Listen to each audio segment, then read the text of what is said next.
gloire à Dieu tokutani naza na ngai nazali naza na circulation naza penza te trop ndako na musala naza na ngai mais pas comme avant.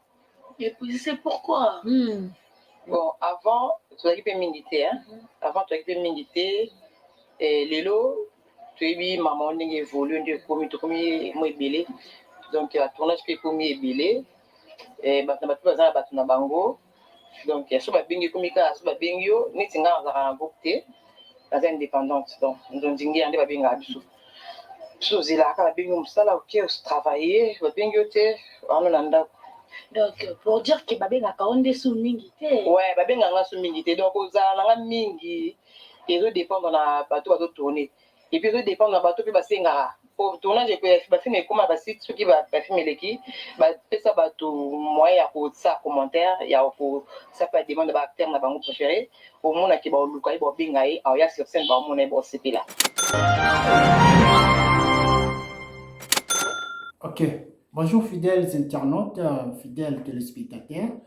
Merci mingi sika bozwa mingi bokutani na biso RO bozaleli pe bisika bovandeli na sepeli vraiment kokutana bino surtout mo lelo to sur la nde to sur toujours la éviter place au bokutana biso depuis hier à 19h actualité ezalaki dominé makasi na liwa ya artiste comédienne na biso na kombo ya Diane Makila autaki kotika biso bongo lobi à partir ya 19h et ça qui penda mawa mingi ningisaki monde entier et ningisaki Congo mobimba et ningisaki pe Kinshasa en tout cas lobi Kinshasa ezalaki en ébullition parce que Diane Makila aza artiste oyo bato ebele bayebi asepelisaki bango mpe na mosala na ye plus particulièrement nga manaki pe kosepela na barole na ye. Elle était une fille très douce, très calme na barole na ye, même sa façon de parler. En tout cas, je ne savais pas nazali kotia ekala mingi te, mais dernièrement autaki kojouer na film ya Belvi Kandi, je l'avais vraiment apprécié. J'avais vraiment apprécié, bien que le rôle a joué qui est bien, mais la façon dont elle parlait, avec charisme, avec, comment je peux dire, avec douceur. Donc, vous sentez vraiment que c'est une artiste qui jouait vraiment et qui faisait très, très, très bien son travail. En tout cas, disparition nae et puis si biso sont passés dans mon thème, vraiment, je profite de cette occasion pour présenter mes très sincères condoléances à toute sa famille biologique et ainsi que la famille artistique. Donc, en tout cas, tous en mawa, oui, il faut tous toujours concentré. Na tango passe na tango liwa nde tango ba réflexion ezonga biso to kanzate ba kete lelo Diana kufi lobi ko za ngai lelo junior azate lobi ko za ngai donc ezala penza bongo mais to tika ba bêtise ba place matanga za place ya osala ba scénario te ba film te. Maintenant depuis Diana tika ki biso lobi, il y a beaucoup d'histoires qui se tournent autour ya liwa ya Diane. Je ne comprends pas au Congo. À chaque fois il y a décès, à chaque fois il y a la mort, c'est toujours des histoires qui se naissent. C'est comme si na Congo mutako kufa esuti. C'est comme si na Congo liwe ko exister. C'est comme si na Congo liwe za naturel te. Donc je me demande, ou je me pose des fois la question, est-ce que na Congo ba créer biso pototi kana bende ou to kufa te ou comment? Parce que depuis le roi Diane et Bimaki, il y a des histoires qui sortent du jour au jour et puis du temps au temps. Donc, depuis la 2019, déjà, tu as mis kama ya makambo. Oyo, et ce que c'est Diane. Alors, et vous allez vraiment essayer pour un artiste na biso ya munene o biso to sepela ki na plus loin encore na mona ki même ba image bazo la na mort. En tout cas, ce n'est pas normal. On ne saura pas filmer ba image n'a été coutière dans les réseaux sociaux. Vous devez quand même respecter nos artistes pendant qu'ils étaient vivants, même s'ils sont morts. Vous comprenez un peu. Donc, Nena Lubaki, Liwa, et c'est le mot très naturel. Nena tout le monde qui va mourir, va koufa, va poulou, va tout nyos, va koufaka. Tout le monde a appelé un musicien, va koufaka. Voire même bateau, baza, la monde, il y a médiaté, va koufaka. Mais pourquoi est-ce que ceux qui ont un théâtre à Koufi, il faut renaître à télé, le mot boy, ma bêtise scolaire, ça va tout père, on le père va tout boy. Tout le monde a été Guimard à Koufa qui a certainement, que Guimard était malade. Mais tout le monde a dit, là, qui sait qui a mon mais quand je vois tiens poison, oh, tout le monde a vu comment Guimard souffrait. Avec Makila, Diane, tout le monde c'est la même histoire qui se répète. Est-ce que les ont vraiment malade ou bon? Maintenant, il y a un par rapport à l'artiste et comédien. L'artiste et comédien, il peut pas mater. Si et comme ceux qui m'ont koufi, qu'il Aubert, ceux qui m'ont payé, qui est oyoboy, parce que déjà, tout comme nous entre bino bolinguisati. Poisson, bambasu, actuellement là, tout ce qui est mini quand il y a l'artiste et comédien. Bambasu, donc, poison, maladie en PC, biloko wana nyonso tozokuta pas artiste comédien. Biso kutu apparemment tobandaki koloba liboso ke bamusicien balingani te batateatre nde balingani mpo bakutana basala banzonzini. Or nakokutana na bango wana c'est là où baza koprofita nde na ba haine oyo bazala nango na barancune bazala nango mpo basala na mabe. Donc nous avons vite compris vraiment que l'artiste comédien entre bino bolingo eza lisusu te. D'où je peux dire carrément que bolingo eza te. Au moment peut-être batie Soudiata, peut-être na Pakaloui, ba jouer nsoka bayoka na raté. Ba otia Diane na Gabriel, ba jouer nsoka bayoka na raté. Maintenant ceux qui ont la possibilité au sala mutu mabe. Quand elle au pesi bango scène wana a osala ngo o ba ba mutu bon manière le kio na mayele. Parce que mutu za pour ça sala mabe a recalculer. Mais yo ko za le kanisi wana te oyeba te okomi pesa pe mobimba. Et moi je pensais peut-être oh non on va ça un problème mais quand on va checker na scène vous allez voir que problème ko ça nango et s'effacer na kata scène ne boyo kana tika lipe bon. Or ils ont ba misusu o bazo pomba makambo na mitema yango bazo zwa so occasion kutani boza ensemble bozo ka moyen ya ko sala baninga mabe. Or ce n'est pas important. Et on a vu liwa est naturel. On ne peut pas faire beaucoup de réflexions pour savoir pourquoi est-ce qu'il est mort, pourquoi est-ce que... Mais juste biso, tellement de ça, partout, tu prends la paix. Je vais venir juste vous relater une histoire. Et tant que l'artiste comédien, il faut vous en avoir. Bon, on te perdait qui pour nous. Tout s'est dit, oh non, pour nous, bah, qui c'est qui est, bah, souci, wana, bureau, boya, qui sont la société. Pourquoi ça s'est passé comme ça? Biso, artiste comédien, ceux qui m'ont quoi, ils n'y donc, binonios boigny. Je peux dire comme ça. Ce qui peut-être Gabriel a un problème na Belleville. Le quoi Gabriel a yebani batu nyos pa komi na ngambo ya Gabriel. Le quoi pe Belleville a yebani batu nyos pa komi na ngambo ya Belleville. Donc mutu mtalanda ka intérêt na tel de pas Gabriel nos amo. Ata yebi que Belleville za mabe. Mais tellement ça côté Belleville a soutenir ka Belleville. Bon on place un maison contre. Va même na ba milieu théâtre tout le monde le lo batu si la boy. Batwa ya exil boy, batwa Belleville boy, batwa Dinana boy. Allez, biloko wana nyonso ils ont ça déjà séparation. Bon mon akaya so kane déjà mutu wana et sans comportement na zo mona lelo, il va artiste comédien. Ceux qui va kane mutu wana, ba sili c'est ba ko sili c'est tisuka. Donc au mona ke na bantonting ba obengisi soutien, na ba kiato total na ba yuti ba obengisi soutien, ti akosila. Et ça va problème pour nous raconter pendant un certain moment, souci wana tie ko meme pe na malade, on a que pour nous pendant dernier jour na secteur azalaki susu na moto oyo azalaki na moto. Pourquoi? Parce que bandeko na ye ba abandona ki ye vio azalaki fier. Teo ya pe na période ya Diane Makila. Il est vrai, il y a des histoires qui s'est passées entre elle et Gabriel. Oh, ma chère, Gabriel. Vous savez comment elle a été humiliée. Je ne peux pas vous raconter tout ici parce que au tel moment on a Internet. Vous savez combien ça s'est passé? Combien est-ce que Diane a été humiliée? Batuba finga, batuba loba. Si tu vas maman ou ya poto ou ya Internet ou maman makambo ça ezalate.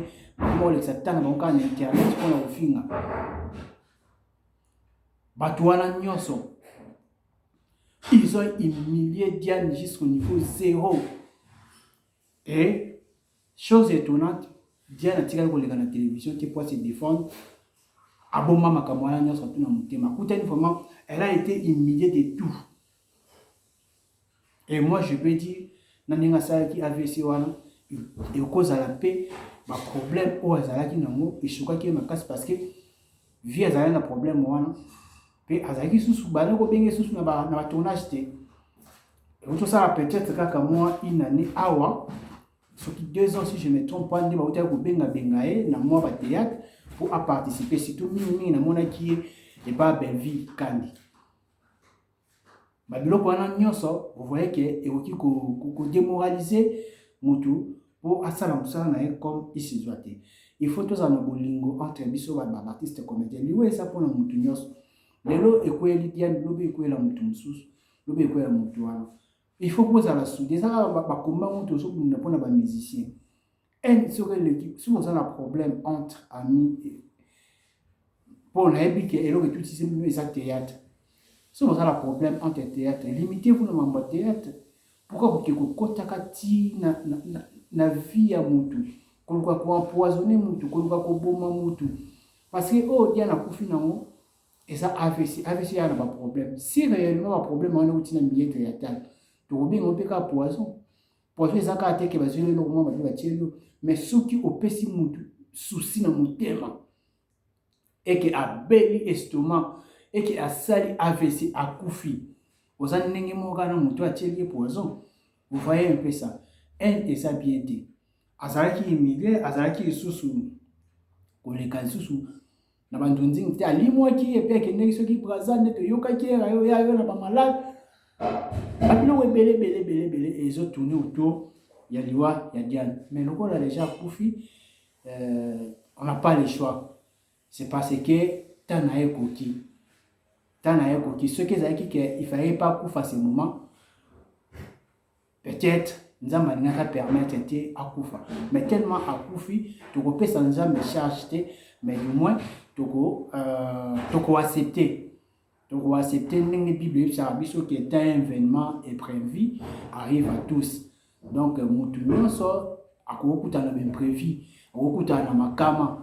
Liwa ezalaka partout, liwa ezalaka na théâtre te, liwa ezalaka na ba musicien te, même ba petit peuple ba kufa du jour au jour.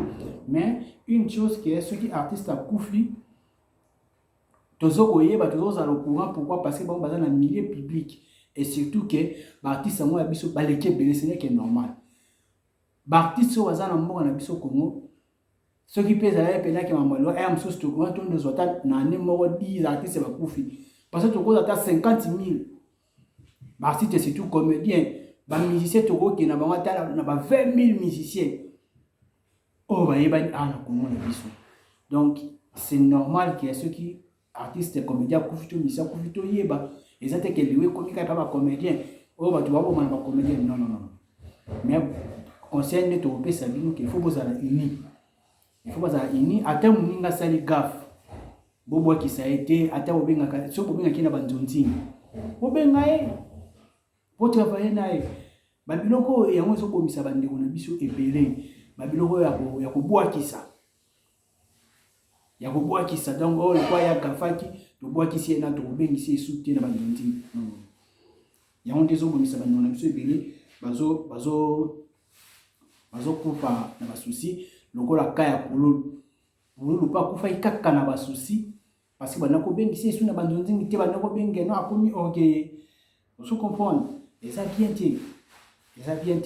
il faut te revoir on peut s'appeler conseil na artiste misusu parce que artiste basé belé non tant te pour la sala na lobela bango mabete artiste basé belé oyo ba bois kisi bango ba ki par bango lisusu te même na bandonzi ba benga bango te ba grand artiste pourquoi peut-être azala rankina quelconque peut-être azala rankina nini ba ki par bango sous mais alors tous na artiste belé ya minene ya kitoko to pe ba ki ba jouera bien mais ti sikoyo ba bengisa bango te parce que ba ranki moi mike za na kati mais mutu to ravanda yebi kazaki na succès on te ko pese souci akoko kufa ba biloko wana nyonso yango wana na senga na bino vraiment que tant que olobele na bino opandisa na bino bozana boyokani entre bino et ndenge on a biso Jen Makila tiki biso. On n'a pas le choix. Tous il y a un programme dingue au bimera botika biyoka yoka botika biloba surtout bakolo direct. Bon les canaux direct ou n'importe quoi. C'est comme si Jen Moutel Bosso koufa na mokili. Non non, c'est normal. La mort est naturelle. Si quelqu'un est éteint, c'est fini. Enterrez tout. Makamunyo c'est la mabe mara bobo mayango. Baranki botika yango. Ne venez pas. On n'a pas besoin de ça parce que l'artiste en question, aza la famille, aza la bana bomona tiki, akoza la peine ba bokilo. Maintenant ceux qui boulot ko ba bêtise, muto mtaza kana mabe na aza na malamu na. Mais il faut savoir se supporter. C'est pas passer à la télé pour dire qu'il y avait ça. Il y avait ça. Je voulais aussi un système. Même problème au pour la Koutana Nango, même problème au Makila, Diana Koutana Nango, c'est le même problème que DiCaprio. À Koutana Nango, DiCaprio peut battre belé, va saboter qui va pas qui c'est qui est. Tu éviter ceux qui est le qui n'a pas combien. Bon, combien on a biso on a diminué qui n'a pas mais il est comme tellement il prie et puis hasard comment je peux dire hasard dans un esprit fort parce que mon monde est à oyo. Cause artiste na mboka na biso Congo et que zaki likolo obambani batebele ko supporter monter ya moment la plupart ya ba artistes congolais soka bela côté hôpital et que à perdre premièrement 1000 oazala nango à perdre mois et logo moko peut-être à AVC ou à perdre le corps pour ya ko vendre les sous et comme na bango passe pourquoi bino moko ba artiste bolingani te. Bon, on a un problème, azaki na bonne santé à Beli, a tiré peut-être na AVC, tu as tiré peut-être le colondamu, et comme si j'ai un maton. Et on va te dire comment ça va vendre à tel gars lutter, n'a pas n'a pas na zaki boy, n'a comme boy. Non, ma souci on est signing et boumi bamo. Azope sabino conseil mingi étant que nous na bino congolais, artiste comédien, bon mais un peu pour changer pour voir n'en sa bolingwe ça entre bino. Le lobo mimutu yondo otira libanga te pour kufa donc na sepel mingi kokuta na bino mbula lelo botika na malamu to kutana bino sous prochainement pour un nouveau numéro ya émission na biso en attendant toujours le programme en attendant ba toujours sangana chez bango pour na makala place matanga ezali ba artiste comédien bazo za wana bona na biloba lobate to c'est le programme to kunondo na biso na kimia et puis to continuer vie biso to tikali ba artiste comédien botikali bota bende na bino ya tambola ba mama ba papa bota nini ya tambola théâtre za isika au sala zobate théâtre za isika ko luka vie eza toute une confession donc ko boko la bana ko tumba banda ko mituka mais isika au sala zobate isika ko bomana te au tia ba poisonné mana bino to kutani prochainement na numéro msusu ya émission na biso.